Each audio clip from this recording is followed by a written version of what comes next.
Good day and welcome back to the Herbert Dennard Show. We have with us a rap star here, right out of here in Macon, Georgia. Todd Williams, but better known to his fans as Sixxnine. They call that Sixxnine coming from his height. He's a big fella. Welcome. Welcome. I'm glad to be here, man. Tell me something. How did you get into rap? Well, I first got into rapping as a young kid. I was into poetry a lot, and I was excellent in English. And I actually started putting the words, my poetry, to music, to beats. And I didn't even call it rap at the time. I just was saying how I felt at times. And I remember some guys at the band, at Southwest Band. I was in Southwest Marching Band, and the guys used to sit around and do beats. And I just put my little spin of words on how I felt that day.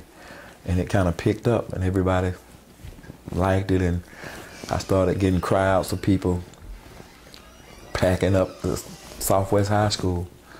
And that's how I started in rap. Could you do us a little sample of some of your rap? You want a sample of some of my rap? Yeah. A verse or something? Yeah, I got a verse that's, like I got a song called Look at Me Now, when it says, I used to run through the streets of the Mac with a gat and a black ski mask, no question to ask.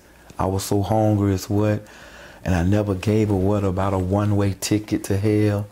Can't you tell that my life is braille, so feel this pain in my anger? Those are real words that how I felt, and it came from there to look at me now, to where I'm at now. And I try to... and you have a beat going behind you. Right. But my words, my lyrics are mostly, I try to keep them 99%, 90% of my life. Because I do a lot of colleges and groups and at-risk groups, and I want the kids to see how I felt at the time, why I wrote that, because it's a message behind it, you know. My mother got killed when I was 7, and I had a lot of built-up anger in me as a kid by losing my mother like that. And so my therapy was putting it in words, you know, putting it actually how I felt in words. And that kind of let me release some steam, per se. Okay, you what people don't know, and I know just for a second right now, you perform in a lot of different places in this state, you know, this country. Tell us about some of that. Oh yeah, I actually I teamed up with this lady, a young lady named Dr. Irma Gibson, and she actually is a big professor down at Savannah State University, and she heard my story about coming from per se the hood, going through school and, you know, through high school, through college, and working a job. And she heard my music, and it actually talks about that in my music. And she said a lot of kids will get a kick out of seeing me go from a street guy to the medical field. Mm-hmm. And I used to tell her, I don't know. So she finally got me booked me a date at Savannah State. And I actually did Savannah State, and it was packed. And from that day on, I said, okay, I might be able to tell my story this way. So she started booking me. I did Clark, Atlanta, Savannah State, Fort Valley State. I flew out to Jackson State University. I did University of Louisiana at Monroe. And it's a need for rappers and entertainers to get their word out to these kids, like at-risk kids, mm-hmm. because people are trying to reach them after they're in trouble. And I felt like you should reach them before they get in trouble. So you've been performing at colleges and different venues. Yeah.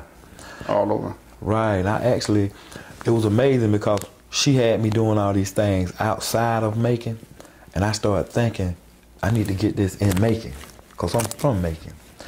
So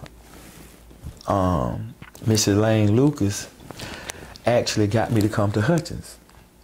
I actually took care of her mom at the job I was at, Urology Specialist Georgia, and I met her and we became pretty close. And she said the kids need to hear my story too, because they wouldn't believe that I went from the streets to this. So I went to Hutchins and I did couple of things for her out there, and I actually came down and did the Douglas Theater for her. I actually did Southwest High School 2 assemblies with the people over there, and the kids got a kick out of it. I did Northeast, try to get the kids to take their exit exam again, to retake it, because you can take it how many times you want. You know, and I was telling them, if you grasp any of the information from the first time you failed it, you can start from there. At some point you should pass it, you know, and a lot of people give up. And I want to show them that through life, I had a few obstacles in my way, but it didn't stop, you know, the main goal, you know. And so that's my thing. I say that, I talk about it in my music, you know. My music ain't all about cars and girls and clothes and that. You know, some of my music is definitely serious, you know, like the pain I felt at the time when I wrote it. So I just try to keep my music like that. But you know something, the amazing thing about you is that I've heard you before and you're good. But the other thing is that you're in the medical field, you're a nurse.